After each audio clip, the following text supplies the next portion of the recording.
Bonsoir à tous. Bonsoir. Vous allez bien? Nous allons bien. Ah, Bien. bien, super. Ce soir, j'ai eu envie de vous apporter une petite chose diverse. Sur les couleurs. Je me suis dit, tiens, ils ont été gâtés la dernière fois. On va avoir une petite instruction qui montre combien Dieu a bien fait les choses, et notamment sur les couleurs. Et c'est pour ça que j'ai donné le titre de ce message ce soir, « Et Dieu mit de la couleur », mis et mité. Ça a été corrigé. C'est de ma faute, j'avais dit MIS. Non, c'est imité. Alors tout de suite, je vous invite à lire un premier passage de Genèse chapitre 1, verset 1, tout simplement, depuis le début. Alors pourquoi les couleurs? Peut-être parce que l'été revient et puis qu'on a envie de couleurs. Hein. On a vu beaucoup de gris, on a vu un petit peu de blanc, enfin quoique pas beaucoup, mais on a vu beaucoup de gris. On a envie de voir du bleu, on a envie de voir du jaune avec le soleil, on a envie de voir toutes ces choses. Les gens s'habillent un peu plus de couleurs. Eh bien, on va parler des couleurs. Alors, Genèse chapitre 1, à partir du verset 1 jusqu'au verset 5. Au commencement, Dieu créa les cieux et la terre. La terre était informe et vide, et il y avait des ténèbres à la surface de l'abîme, et l'Esprit de Dieu se mouvait au-dessus des eaux. Dieu dit que la lumière soit, et la lumière fut. Dieu vit que la lumière était bonne, et Dieu sépara la lumière d'avec les ténèbres. Dieu appela la lumière jour, et il appela les ténèbres nuit. Et il y eut un soir, et il y eut un matin, et ce fut le premier jour. Donc on est là au tout début de la création où Dieu a projet de faire quelque chose d'extraordinaire qui s'appelle la terre, et sur la terre il va mettre des choses un petit peu moins extraordinaires qui s'appellent les hommes. Moins extraordinaires en ce qu'ils sont capables de faire. Donc lorsque Dieu a créé le ciel et la terre, il nous est dit que, eh bien, sur l'emplacement où il va créer cette terre, qu'est-ce qu'il y avait avant? Des ténèbres. Il n'y avait que des ténèbres, il n'y avait que du noir, il n'y avait que cette épaisse chose-là, tout noir. On n'y voyait absolument rien. C'était la couleur principale, le noir.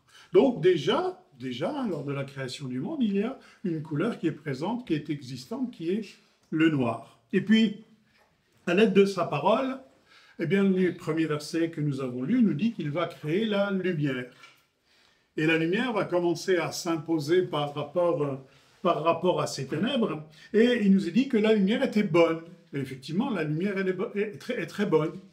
Alors, on ne va pas un petit peu détailler la lumière, mais combien la lumière nous est importante à chacun d'entre nous, aux hommes notamment, et aux animaux aussi, parce qu'elle révèle des choses, parce qu'elle met en couleur des choses, ce qui nous intéresse ce soir, parce qu'elle est capable de guérir, elle est capable de faire bien des choses, cette lumière. Donc, la première chose qui est venue dans ce monde de ténèbres, monde tout noir, une lumière qui est bonne, et qui va apporter des choses, et qui va apporter notamment la couleur. C'est la lumière qui révèle les couleurs aux éléments. S'il n'y avait pas de lumière, ce que je porte là n'est absolument pas couleur biche. Ça serait...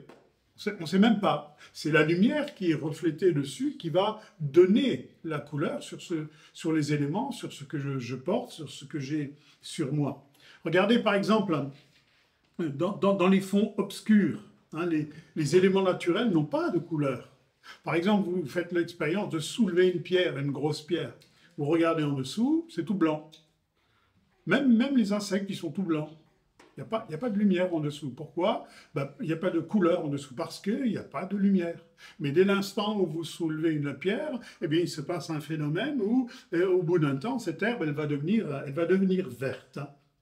Et la couleur est un don de Dieu. Et Dieu a fait bien les choses, et plusieurs choses, sous un principe du chiffre 7. Il y a bien les choses, vous le savez comme moi, qui tournent sur ce principe du chiffre 7. Et les couleurs aussi. Il y a cette couleur. En réalité, il y en a 6, mais il y en a une qui est prédominante, que l'on verra tout à l'heure. Il y a 3 couleurs qu'on appelle primaires, de qui viennent les autres, les couleurs principales. Et puis ensuite, à partir de ces couleurs-là, eh bien, il y a les autres couleurs que l'on va voir. Donc, tout ce que nos yeux voient, sont encore selon le chiffre 7. Hein, on s'aperçoit de cette, entre parenthèses, magie qui fait que ce chiffre s'impose dans la nature. C'est le chiffre de la perfection, hein, le 7.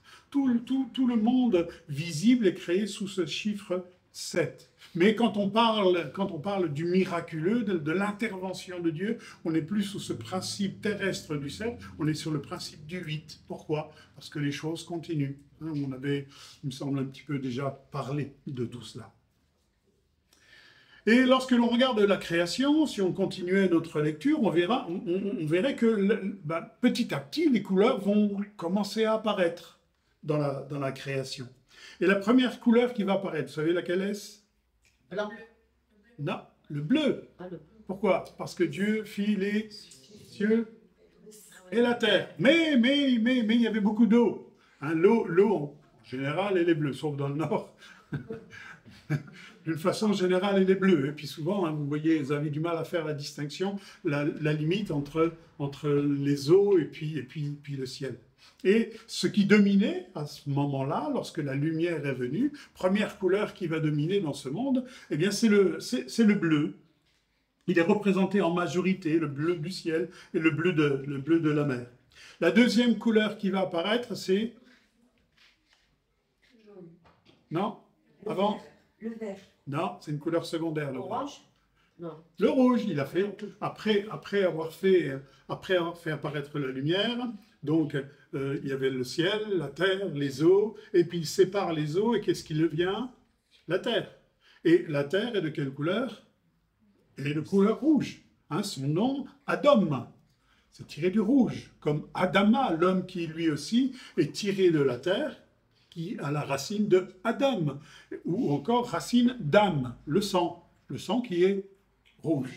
Donc on est parti d'une création où il n'y avait rien, où il n'y avait que du noir, la lumière vient, tout d'un coup le bleu apparaît, et tout d'un coup ensuite, eh bien c'est le rouge qui apparaît. Et puis vient la troisième couleur. Ce que Dieu a fait ensuite, c'est qu'il a créé des luminaires. Hein, il a créé le soleil, il a créé la lune, il a créé les étoiles, et la couleur du soleil, c'est évidemment Jaune. jaune.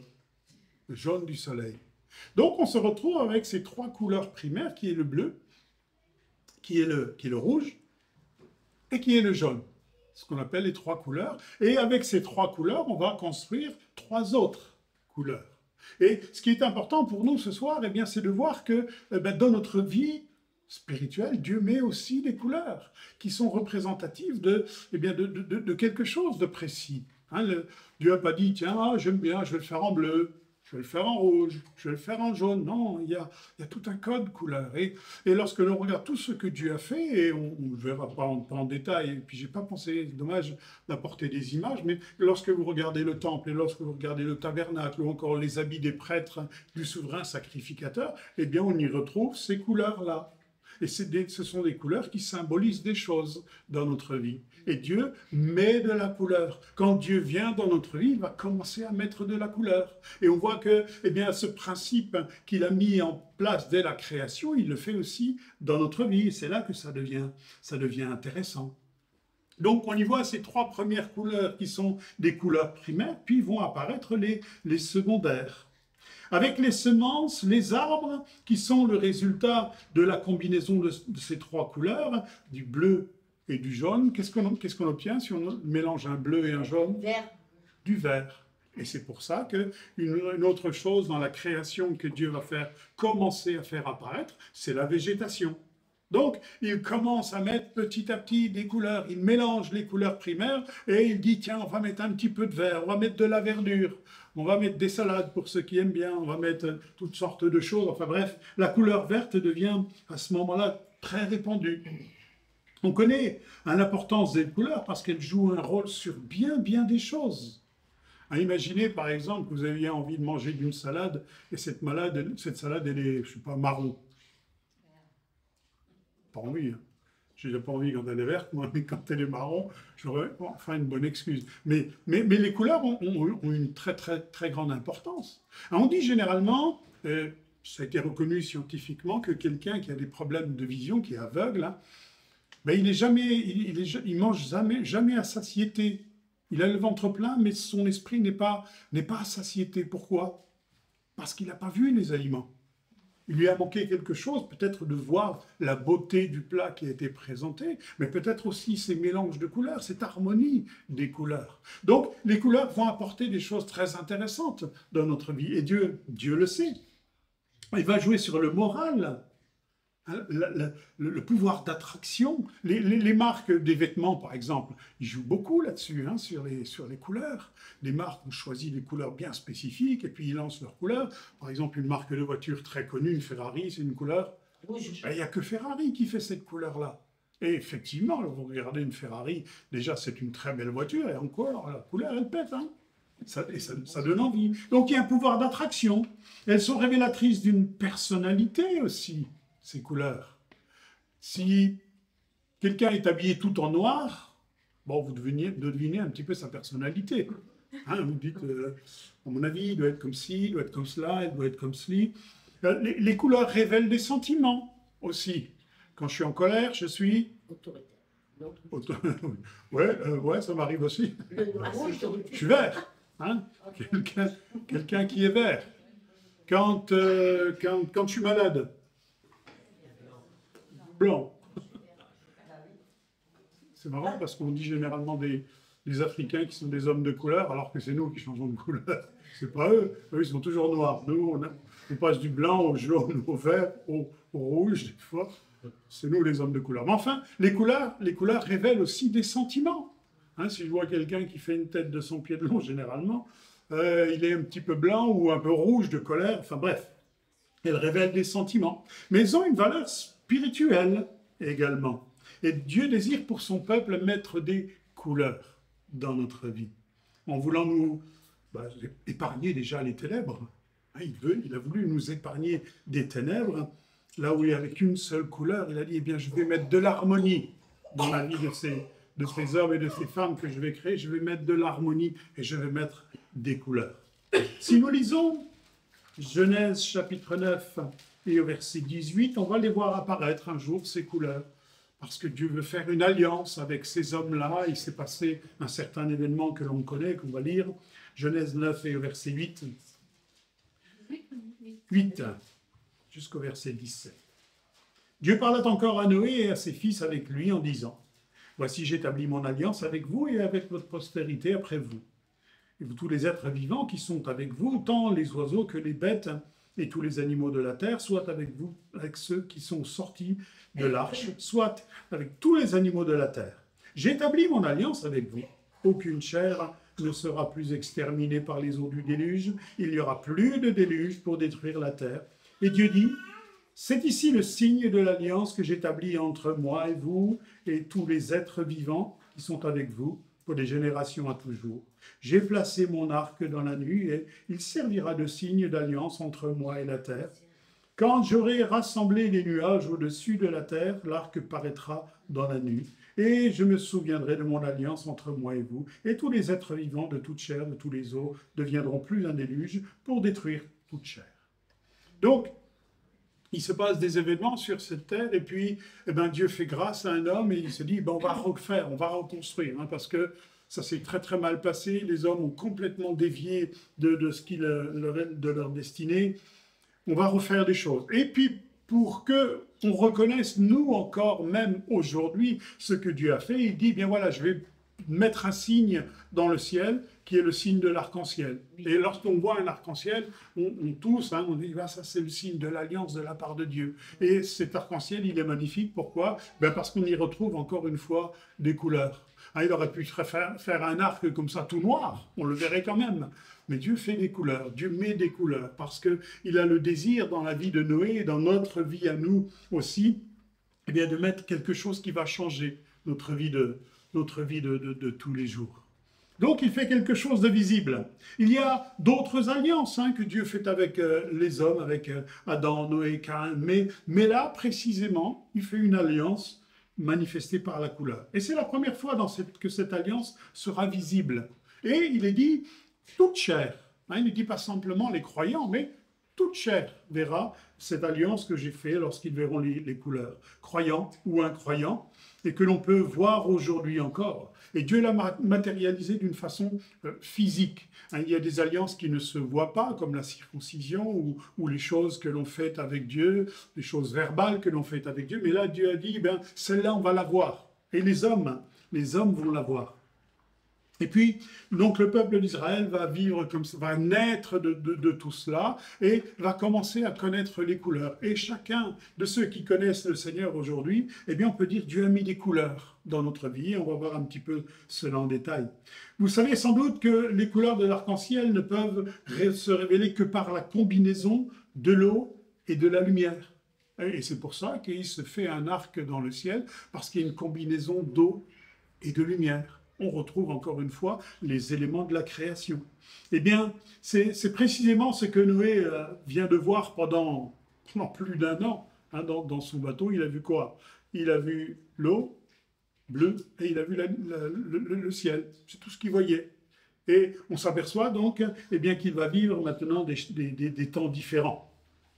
Et je crois également que par ces symboles de vie qui sont l'eau et la lumière, également indispensables à notre vie, eh bien Dieu voulait montrer l'étendue de sa bonté, de sa capacité envers les hommes, qu'il veut maintenant eh bien, prendre soin, qu'il a épargné, en tout cas par la famille de Noé. Dieu montre sa bonté parce que les choses sont faites à son image. Alors, en effet, au contact des couleurs, hein, il émane bien des choses.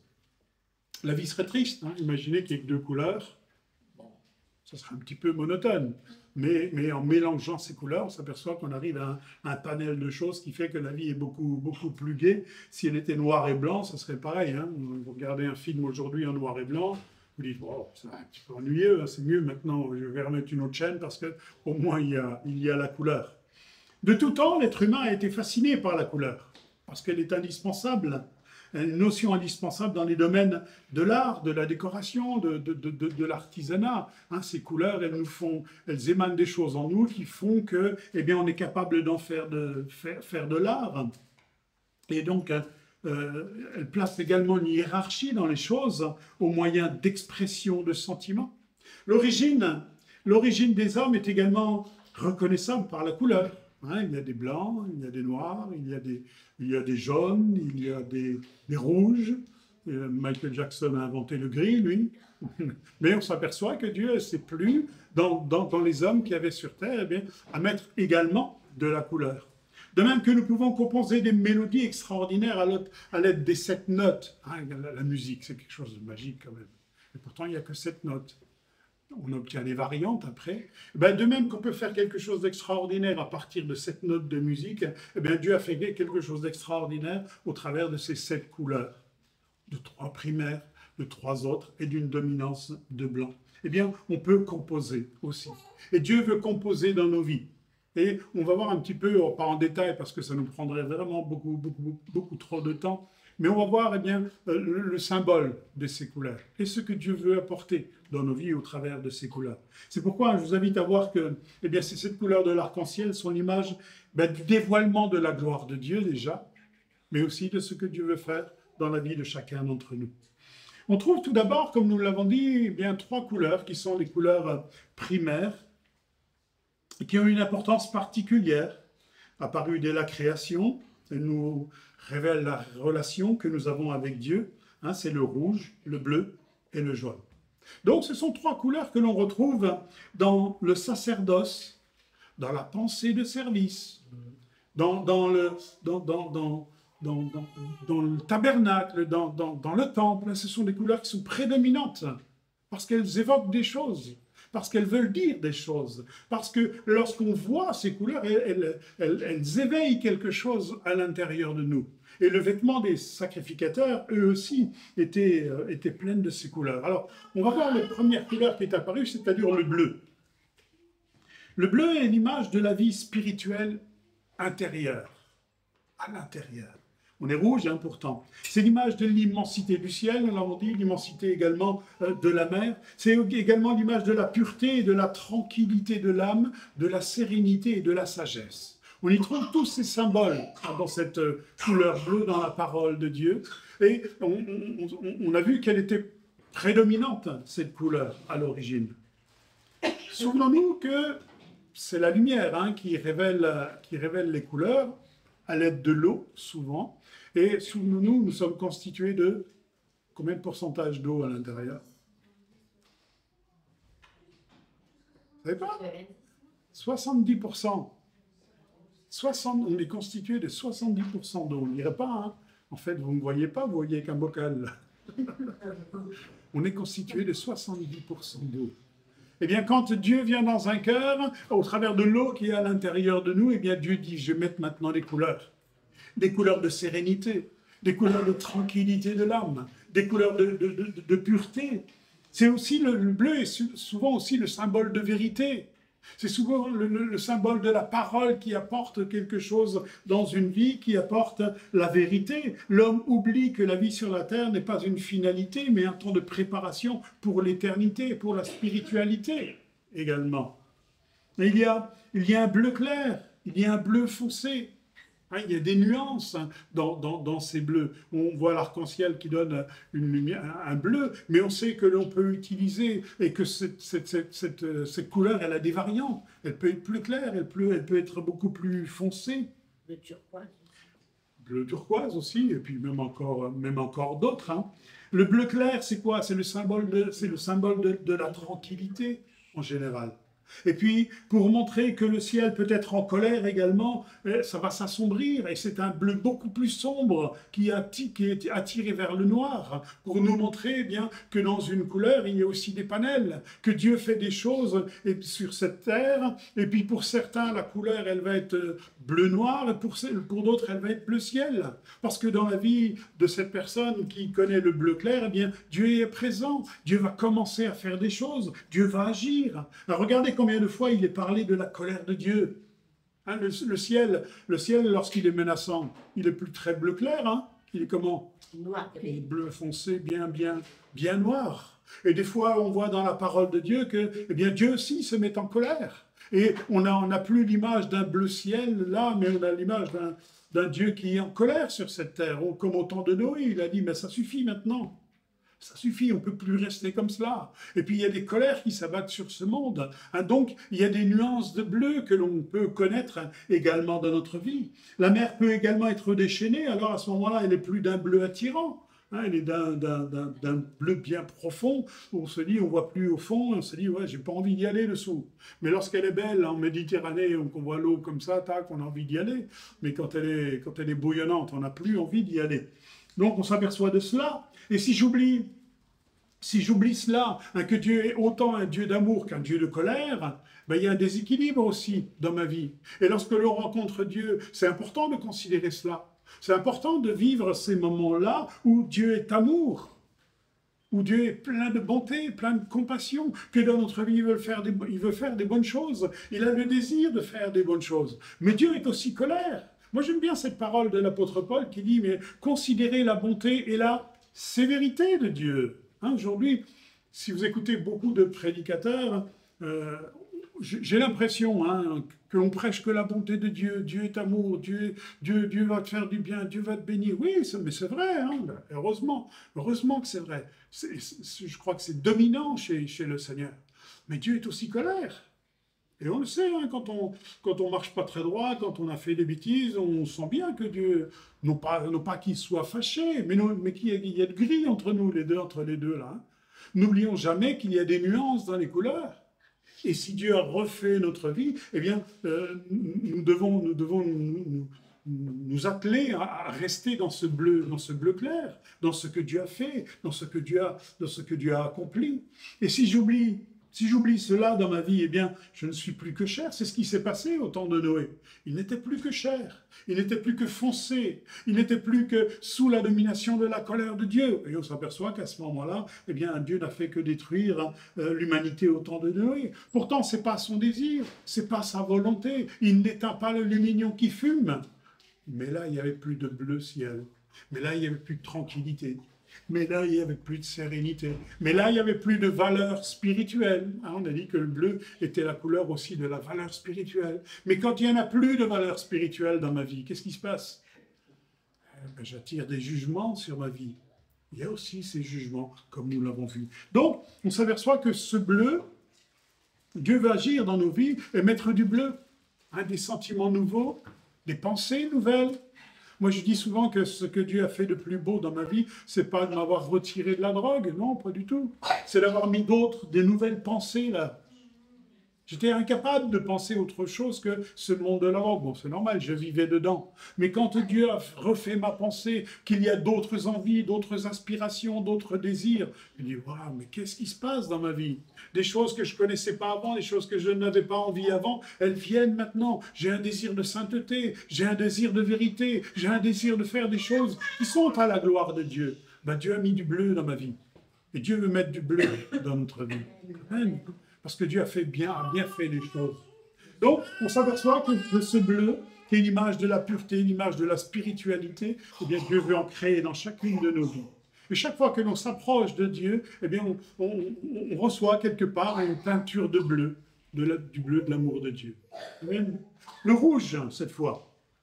Ce rouge, il symbolise la terre.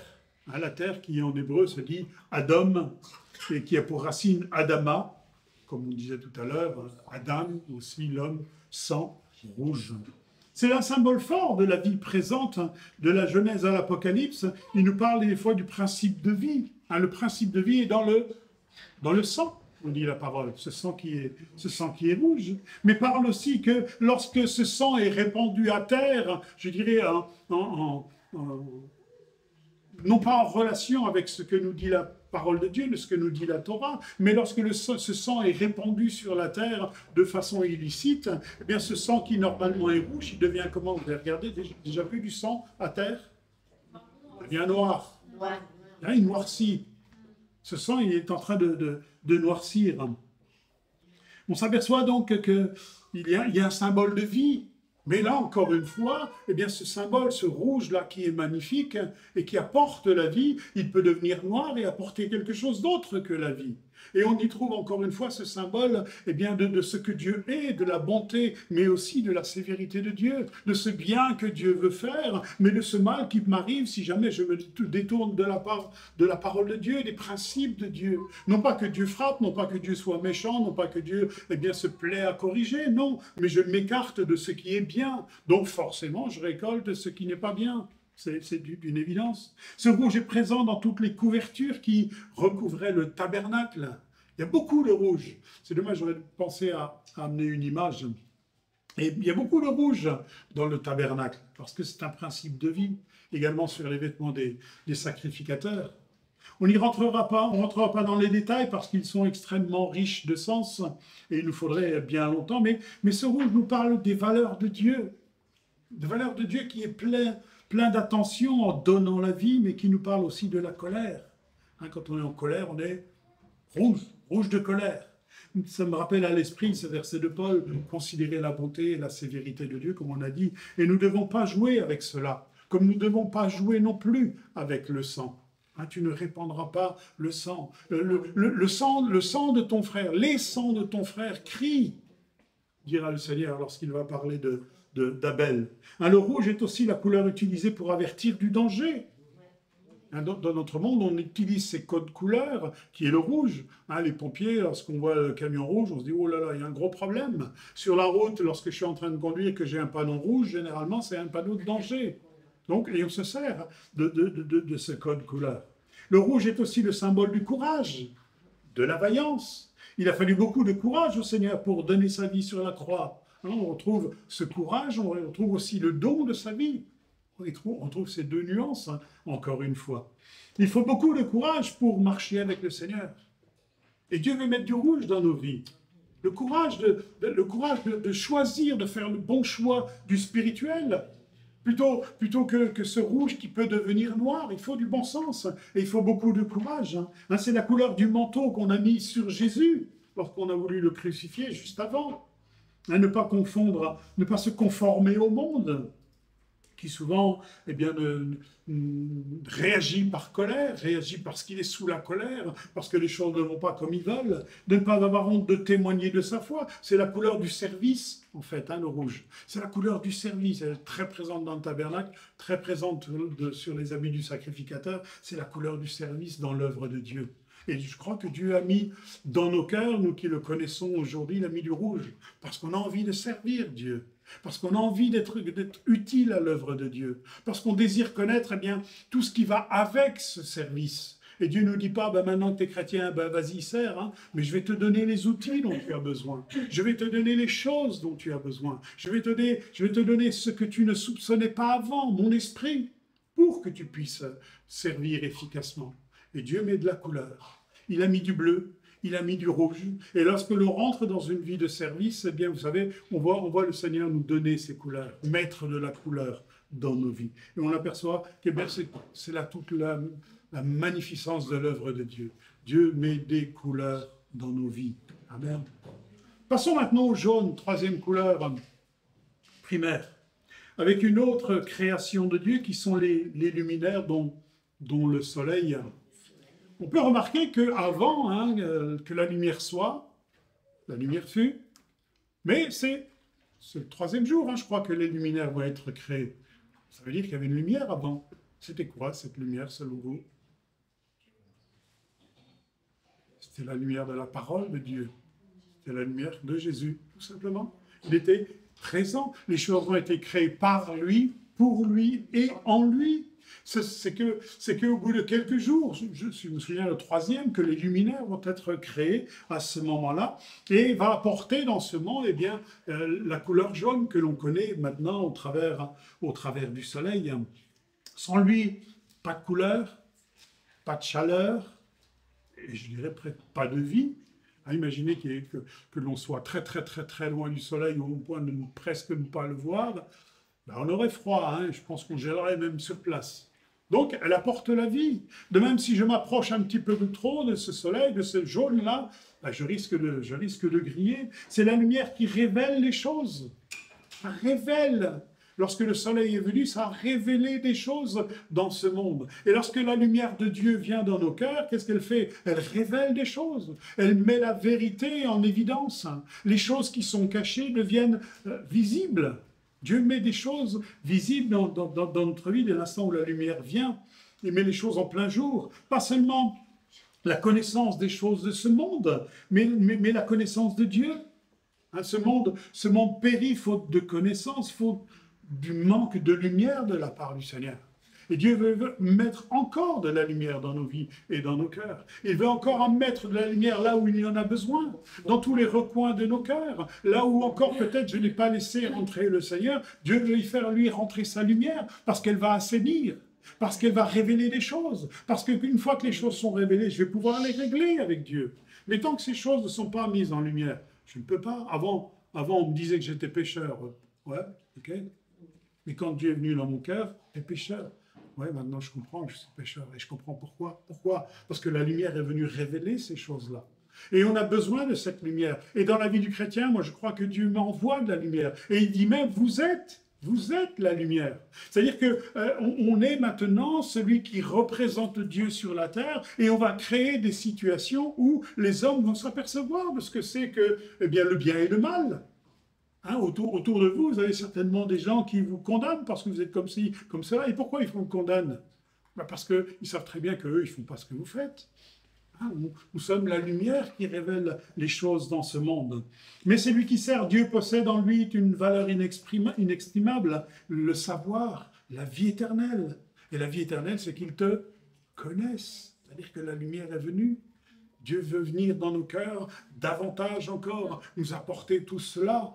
Et Paul priait, il disait, et même je regarde toutes ces choses comme une perte à cause de l'excellence de la connaissance de Jésus par lequel j'ai renoncé à tout. Mais c'est tellement merveilleux quand on connaît le Seigneur. Quand on connaît ce que Dieu a créé dans nos vies, a mis cette lumière de choses. Je marchais autrefois et je ne voyais rien et je me cassais la figure dans la noirceur des choses de ce monde. Quand Jésus est venu dans mon cœur, je vois maintenant les choses. Je vois et je les comprends. Et ça me permet de ne pas faire les erreurs que je faisais autrefois. Vous savez, la connaissance que le monde n'a pas et sans laquelle il périt, aujourd'hui, c'est la connaissance de la lumière de Dieu. Et c'est ce que Dieu fait à l'intérieur de nous. La science, le savoir, pourtant, Dieu a choisi les choses folles. Moi, j'aime bien entendre ça, les choses folles. Dieu a choisi les choses folles pour confondre les fortes. Moi, avant, je pensais que j'étais pas intelligent, mais aujourd'hui, ça m'arrange. Quand on me dit que tu n'es pas intelligent, ouais, ben voilà, Dieu va pouvoir se servir de moi. Hein. Alléluia.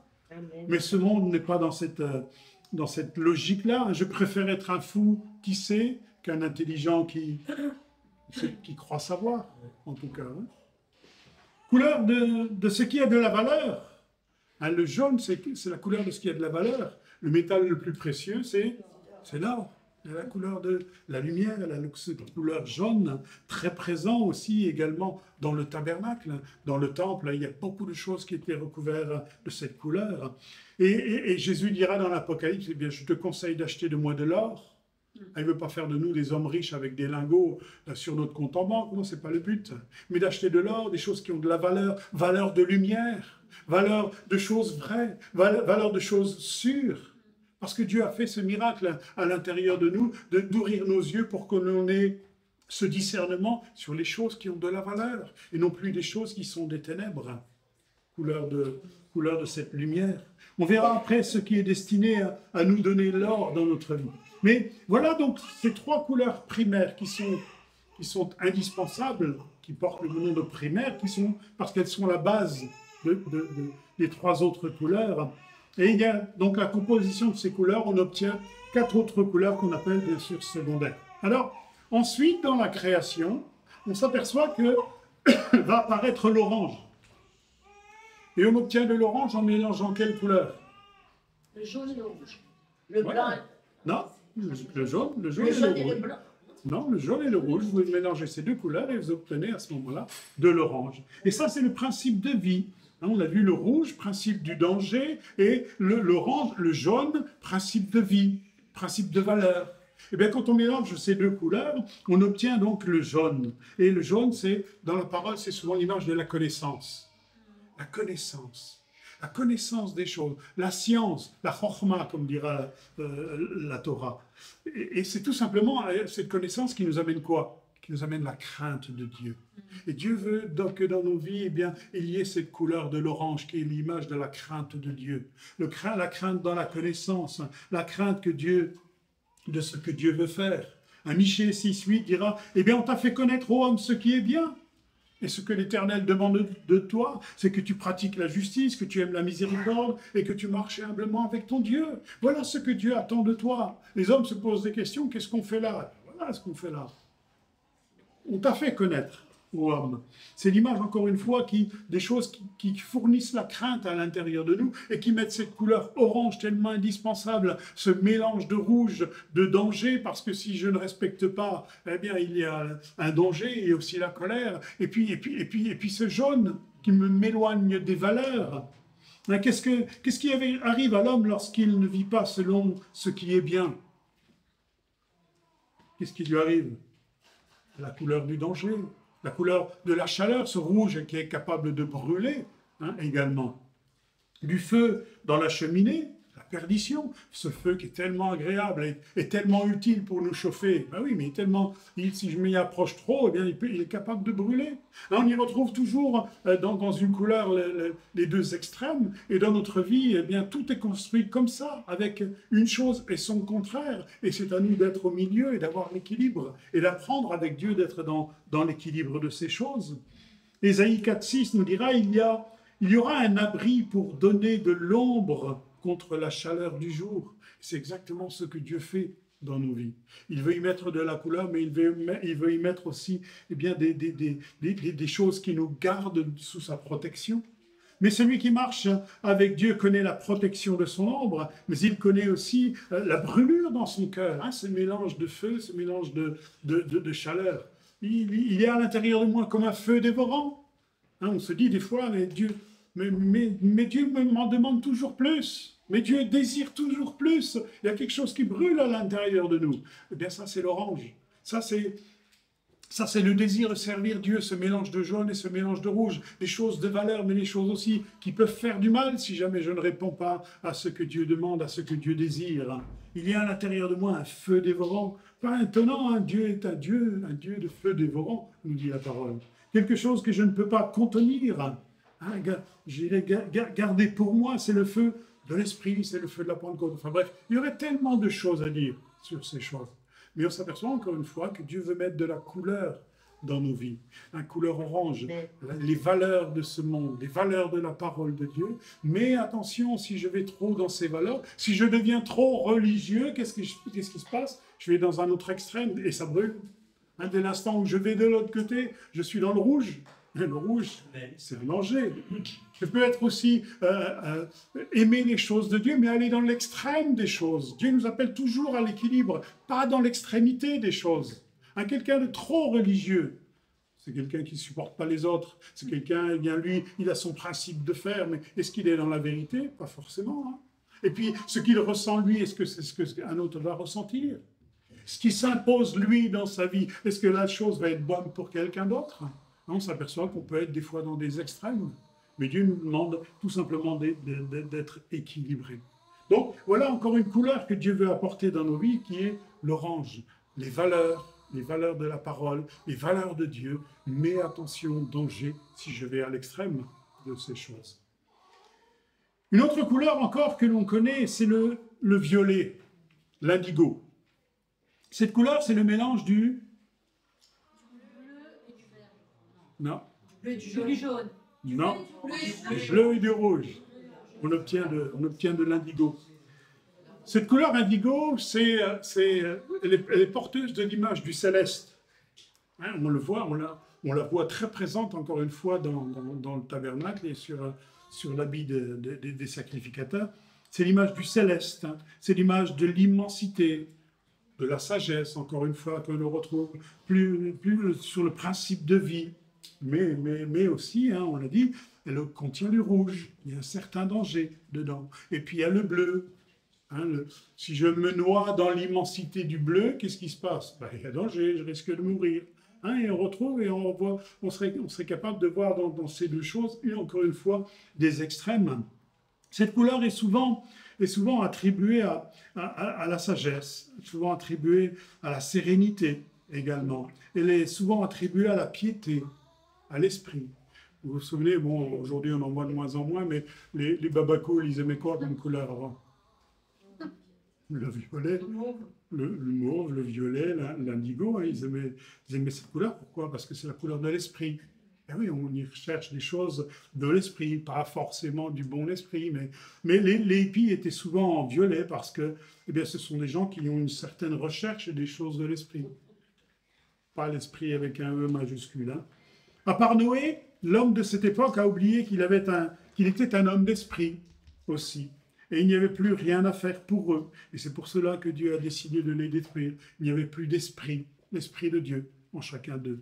Mon esprit ne restera pas toujours dans l'homme, et ses jours seront de 120 ans.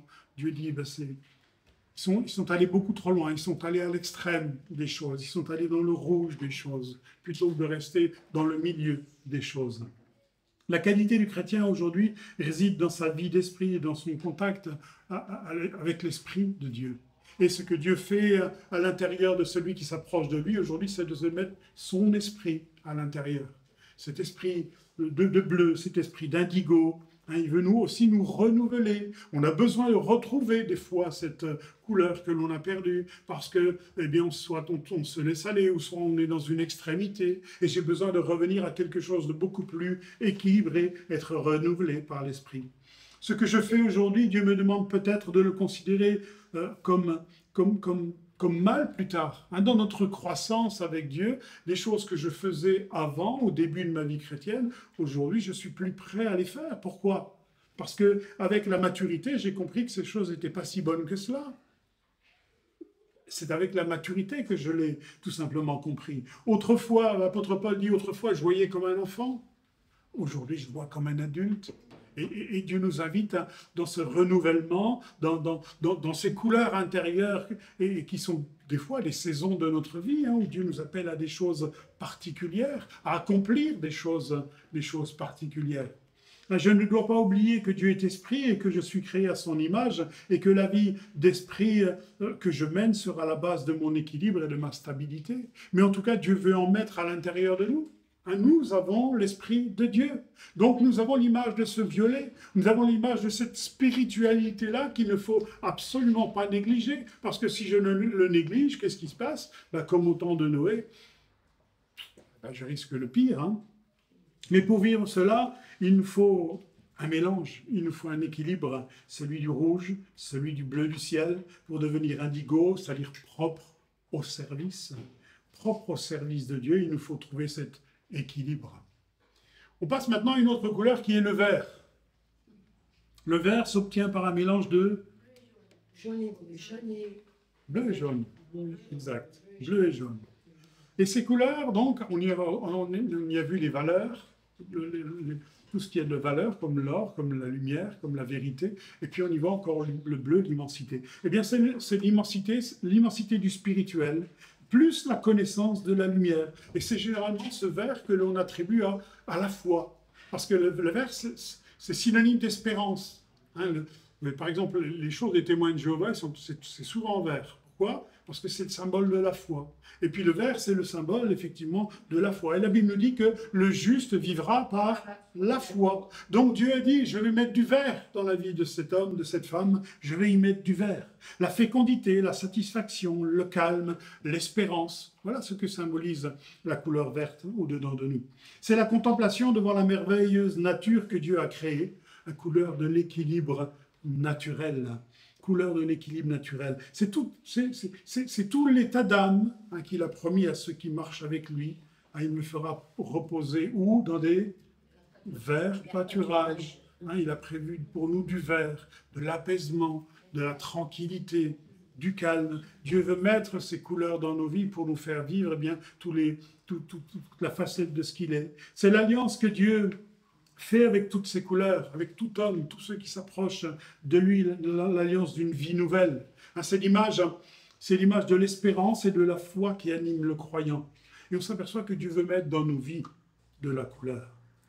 Il reste une dernière couleur. On a parlé donc des trois primaires qui étaient capables par composition de créer trois autres couleurs. Mais quelle est la couleur dominante? Non?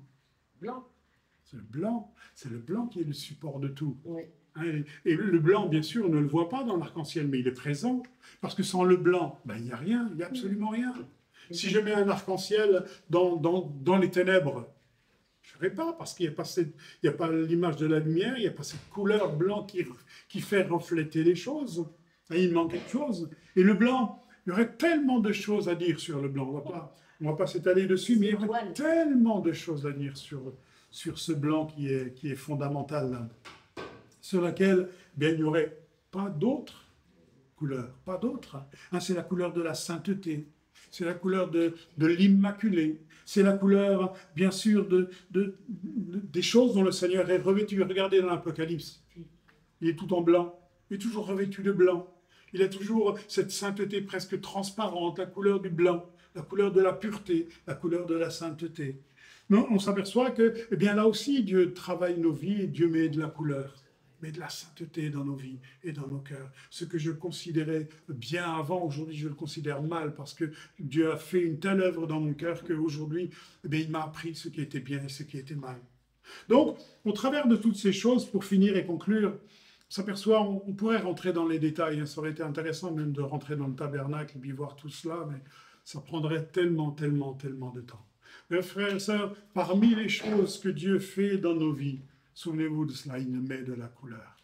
Et il y a des saisons pour cela. En été, on sait que ça va être des couleurs vives.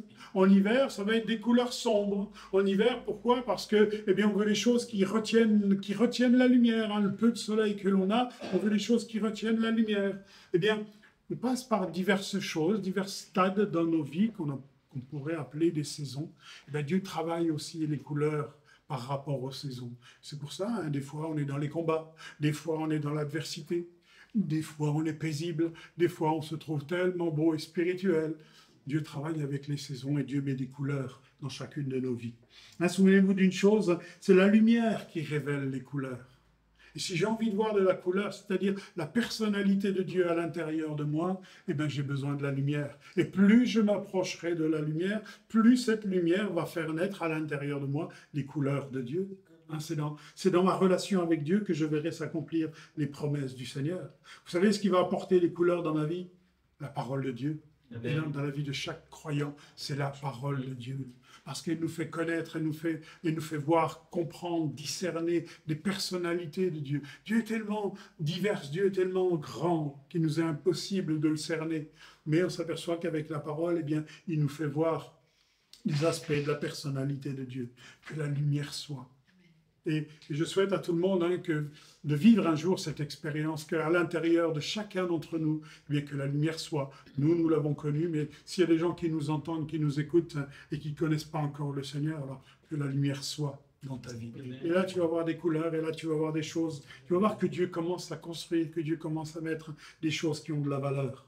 Avant que le soleil soit créé, les luminaires sur la terre, il avait déjà créé la lumière. Et cette lumière, c'est la parole. C'est Jésus, c'est le Verbe incarné. Et si tu laisses le Verbe incarné rentrer dans ta vie, alors Dieu veut y amener des couleurs. Amen. Voilà simplement ce que j'avais envie de vous dire, même si on pourrait vraiment, vraiment, vraiment approfondir toutes ces choses et les voir en détail. Mais on peut prier dans ce sens-là et dire, Seigneur, allez, mets encore de la couleur dans ma vie. J'ai envie de connaître pas simplement ce que je sais aujourd'hui, ce que je connais, mais j'ai envie de connaître des choses que je ne soupçonnais même pas avant. Je ne soupçonnais même pas avant. Aujourd'hui, vous savez, quand on m'a invité à croire en Dieu, moi qui ne croyais pas du tout, j'étais loin de penser tout ce que Dieu était capable de faire dans ma vie.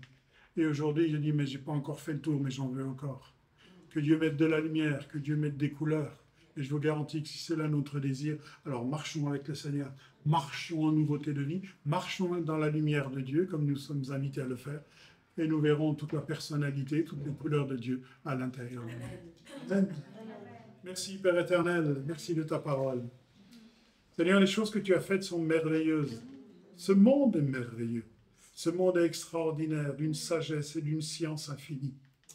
L'homme est aussi extraordinaire et d'une science infinie. Mais il est merveilleux quand il te connaît, quand la lumière céleste vient en lui. Seigneur, je te prie pour tous ceux qui peut-être nous écoutent ce soir et ne te connaissent pas encore ou sont loin d'imaginer tout ce que tu es capable de faire. Je te prie, Père éternel, que la lumière soit dans leur vie, que la lumière se fasse maintenant dans leur cœur. Et que tu puisses maintenant déposer, construire, fonder à l'intérieur de chacun d'eux toute ta personnalité, ta bonté, tout le désir de bien que tu as pour chacun de ceux qui ne te connaissent pas encore. Et Seigneur, pour tous ceux qui te connaissent, je prie encore qu'ils connaissent d'autres variétés de couleurs. À partir de ces couleurs que nous avons vues, qu'il y ait des nuances qui se font dans leur vie. Il y ait des nuances, des variantes de couleurs qui se font dans leur vie. Et que tu puisses leur révéler tout le projet, tout le destinée et tout le but que tu as pour chacun. Et merci pour cette grâce, Seigneur. Amen. Amen. Gloire à Dieu.